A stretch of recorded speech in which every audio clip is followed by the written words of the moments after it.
In this next shelf, we have a lot of different stuff. We have, starting at the top, again, this is not necessarily the best geographical relationship that I wanted to have changing, but just for filling space. This section here is Native American stuff. So here's where we enter into a case where there just isn't a lot of material to learn most of these languages, and I don't know if I have the only thing for Lakota or Ojibwe where I now am. And again, I've got audio stuff, so I've got the Pimsleur Ojibwe, there is some stuff. I've got Cherokee, I've got, let me get my glasses, I've got Navajo, Apache,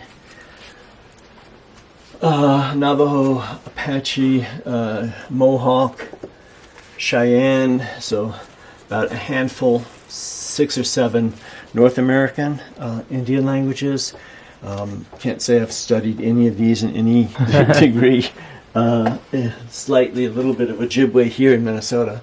And then Central American languages, I've got Nahuatl and Maya. And I'm missing a Maya book too. I've got with my art books, I've got a whole bunch of Maya hieroglyphs. Now that I think about it, though, I can't accuse anybody of taking those. I've got my Mayan hieroglyph books with my art books, and Nahuatl too. So I've made a minor stab at learning modern hieroglyphics, and then Quechua and Aymara. These I did make. I've got a whole bunch of the different Quechua, branches of Quechua, that I went to Peru and Bolivia to actually get these books and try to get some recordings for them, because there weren't any available back in the 1990s, and I wasn't really able. I was able to get the books, and I've got some recordings for one of these. This one here, University of Illinois, I think. Yeah, University of Illinois. So I've got digitized the cassettes for this, and I've shared this with somebody who was in the language learning support group. So that's really interesting. Quechua is the language of the Inca Empire, and the Aymara also. So I've got, and they've got these books about literature from them, so I wonder, I'd be interested to learn those. Doesn't really segue so well, but here I've got Maori and Samoa. And where is my Hawaiian book? World of people who come sometimes to borrow my books. I had some books for Hawaiian that are no longer here, so I've got the tapes of them, but the books have gone missing. And then, again, just purely for space, going into sort of, I guess this is mainly Sino-Tibetan. Well, here we go. Classical Literary Tibetan, a couple of volumes, and Practical Spoken Tibetan. Classical Literary Tibetan is something I would love to have learned if there were one among languages that, I just didn't get to, and I didn't have time to do it, and I wish I'd had time. I just think that would be one of the more fascinating ones, Literary Tibetan. I guess we put Mongol here because the script is very similar. It's written top to bottom, and it is, but I think Mongolian is generally classified as being its own family. And I have Manchu books as photocopies, so they're somewhere. So this is Native American, Indigenous, Pacific Island Indigenous, Sino-Tibetan, and then really it would make sense maybe to flip these over and have this be down here, but for space we put African here, and then we go to Asia. So among African languages, I've got a couple of books for Zulu and Xhosa and Tswana from South Africa. I've got a fairly good handful of books from Swahili, which is the only one I've studied. I knew Swahili, I learned these books pretty thoroughly. Can't say I knew the language well at some point. Swahili is one that I kind of consciously aborted, said I just can't go any further with it, but I always really loved, just like love at first sight, the way languages sound. Swahili is probably one of my favorite sounding languages. Yoruba is also Yoruba, and then just for size sake, so Yoruba, Shona, Wolof, Bambara, Zulu, Xhosa, so these are all Bantu languages. And then Hausa is a different language family, as is Tigrinya, Amharic, Somali are slightly Semitic, and Madagascar is actually related, I think, to Indonesian, but we keep it with African languages because it's down here. Then Southeast Asia, got Hmong, Vietnamese. I don't know why I have a second copy of this here. I haven't even unwrapped this. It's the same as Assamese Vietnamese. A couple of dictionaries and a work of classic Vietnamese literature, which could maybe go in the list of East Asian classics. Vietnamese, I've got some Lao, Burmese, Thai, Japanese, Malay, Indonesian. I made a vague stab at Malay, Indonesian at some point.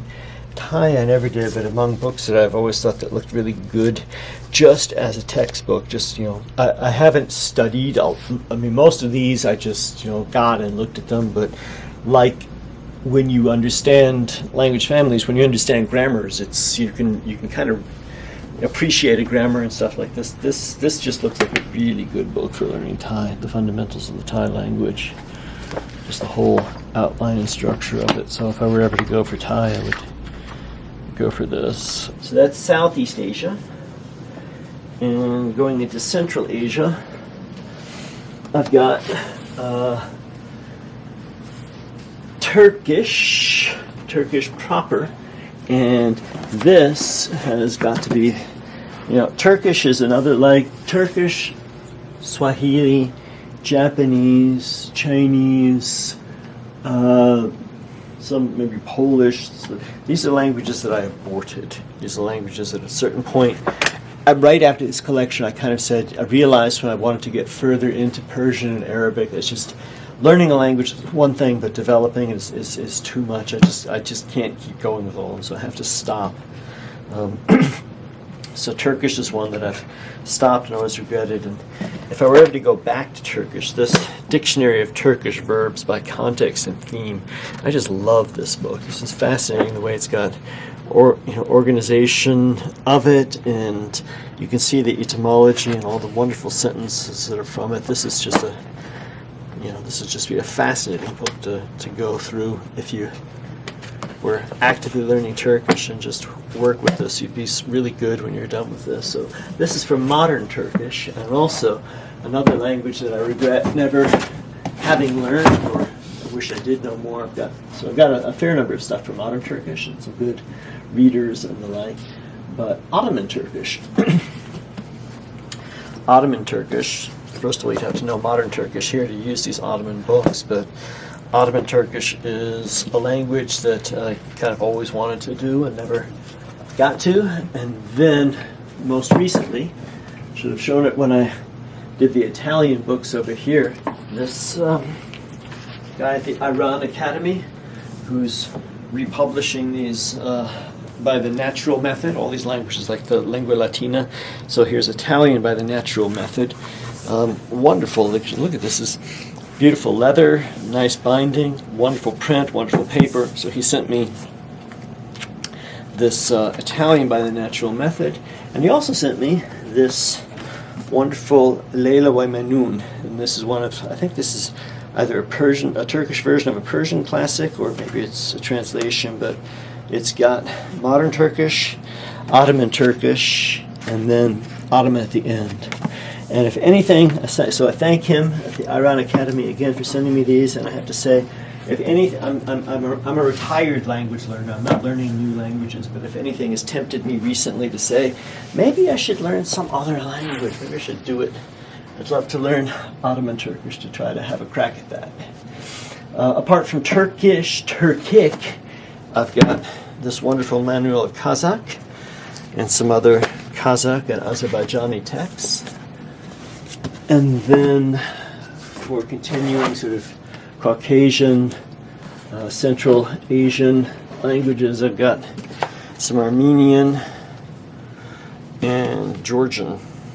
So what draws you to Ottoman Turkish in particular? Look at that beautiful script. Wow. Look at that. I've always since I was a little boy, just growing up in New York City, both the Brooklyn Museum and the Metropolitan Museum of Art have rooms of Islamic culture where you have this calligraphy that I've just always found this just utterly fascinating. This writing. So more than anything that, and then just the importance, the historical importance of the Ottoman conquests and all of that, and the fact that it's kind of got a link between that to Persian and to Urdu and to all these things. So it kind of feels like, I've got a really good stronghold in Arabic. I've quite a good stronghold in Persian, a decent stronghold in Urdu, but there's this kind of gap in that. So it just seems like something I should know.